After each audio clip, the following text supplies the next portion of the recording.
So sometimes I want to spend a little time reflecting or being creative. Maybe I have some free time. I just want to have a moment of reflection. But I'm really tired and I'm really drained. And when I'm tired and drained, the idea of sitting down with, a blank piece of paper or, a box of a bunch of cards, 78 cards if I'm using a tarot deck, and really getting into that headspace of what does this mean? And what does this reveal? And what am I not seeing? And, what do I need to do? What do I want? It can just feel like too much work. And so I really like having very short and sharp practices that can be fairly evocative, almost immediately, right? We're jumping into it. It's very acute. And then we're getting out of it. And particularly because they are so short, they're a lot easier, at least for me, to do over time so that I can start to see maybe patterns or themes or a trajectory. I can kind of see something within that process. And I actually, if you're interested in that, I have my 30-day pocket portal book that's available on Amazon. With my pocket portal, 30 pocket portal prompts are very short journal prompts. They take no more than 5 minutes to do. And then I also have a book coming out soon on small, short collages that you do over a year, basically. So I'll be talking more about that when it's out. So in any case, for those moments when I want to do something creative, I want to do something playful and reflective, I have a practice that I call following the thread. And the idea here is that you do not need to come up with anything to reflect on. You don't need to have a question. You don't need to make meaning or derive meaning or what does this mean, and try to kind of really figure out a bunch of what can sometimes be fairly complex analysis. It's not a very analytical process. The essential practice is that you simply find something that catches your attention, and then that becomes the starting point. So I'm going to show you what I mean by that. I'm going to use these Cthulhu cards. They're really cool cards. I use them in lots of different ways. Basically, I would think of them kind of as an oracle deck. I think they can be really good for RPGs or story creation, because within the deck they have different categories like habitat, character, texture, trait, relationship, and element.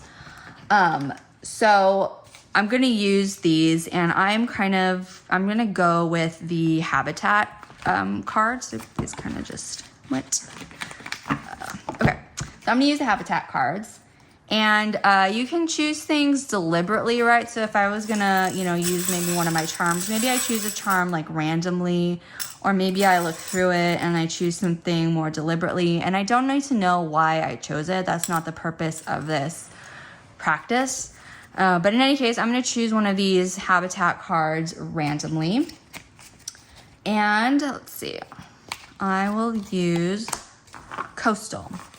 And so the Cthulhu cards, like oracle cards, they have a little bit of text on them in addition to the imagery. So this one says, peaceful threshold where the ocean meets land, known for caves, karsts, and dunes. I don't know what a karst is. Represents unsolvable relationship problems. So I'm just going to start with looking at the image, sitting with a little bit of the language that's on it, and start to see what I'm noticing, right? So noticing what I'm noticing. So I'm really noticing, obviously, the ocean. That idea of a peaceful threshold.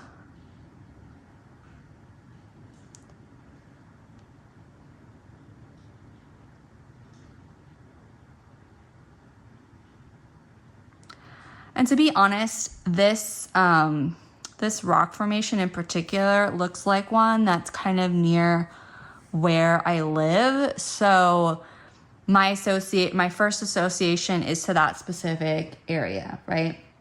So I'm just following what genuinely catches my attention, right? So I could have just dismissed that, like, oh, that's not, you know, maybe there's something else, maybe there's something more here. That's not good enough, right? I'm like, I am second guessing my initial association, right? So paying attention to that process as well.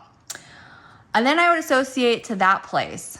So it makes me think of like road trips, right? And then road trips remind me of planning an upcoming trip, right? So I'm just kind of continuing naturally. I'm like following this thread. So this is actually this is a really good practice for folks who do improv, because improv is basically associations, right? So if you're like in a location that's a coastal, what does that make you think of? What are your associations to the coast, right? And you can have your first association.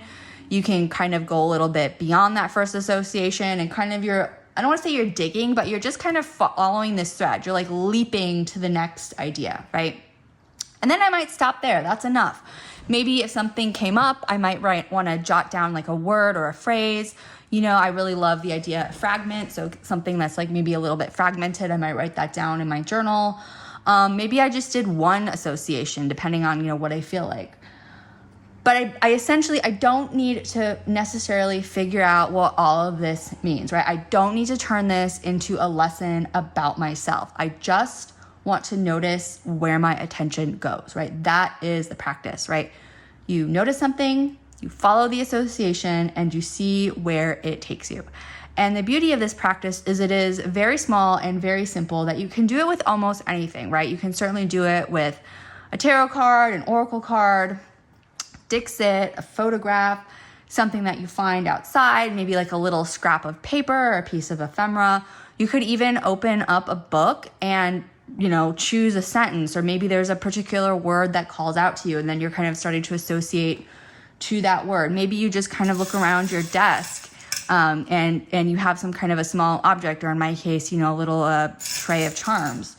Right? You can even just look around the room that you are in and just pick the thing that most draws you in, that captures your attention, that pulls you, that seems to call to you for some reason, right? And then you just ask, what am I noticing? What does this remind me of? What does this make me think of? And then you follow that thread. And like I said, you can do 1 round, 2 rounds, 3 rounds. You can, you know, at the end of it, write a word down in a journal. And I really like this practice for when I'm drained, because I don't have a blank page to fill. I'm not like trying to force myself into some like making meaning, making some deep, you know, reflection about myself. It's just fun. It's just light. I'm not trying to dig super deep. I'm just giving my mind something to very gently and playfully respond to with no pressure.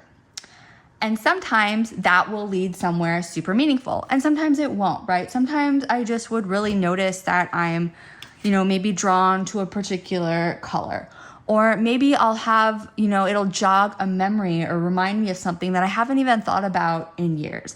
Or, you know, maybe I will realize, especially if I'm writing things down, that I've been thinking about the same thing all week, that it's still on my mind, no matter what I use, whether it's a card or, you know, I have this little dinosaur guy. It reminds me of the same situation, right? And that's really enough, right? Because reflection and, you know, self-exploration, it doesn't always have to be hard work, and it doesn't always have to happen at once. Sometimes, you know, the work is just following your attention and seeing what you find. And also that's why I think of this as almost like little threads, right? Particularly if I go and write something down in my journal, like, oh, you know, maybe I'll even just write down the name of the card, like coastal. That pretty much says it what it is. I also was really drawn to that idea of a threshold or a liminal space. So, I mean, there's so many pieces to, you know, respond to when on whatever it is that you're using. And then also, you know, what you want to go and put down, you know, if you're writing down in like a logbook or keeping track in some way, your journal, diary, whatever it is. And then you can kind of, again, like I was saying, look at it over time and notice patterns and themes. So if you like this video, please go ahead and like the video, of course, and subscribe to my channel for more creative ways for self-exploration and personal growth.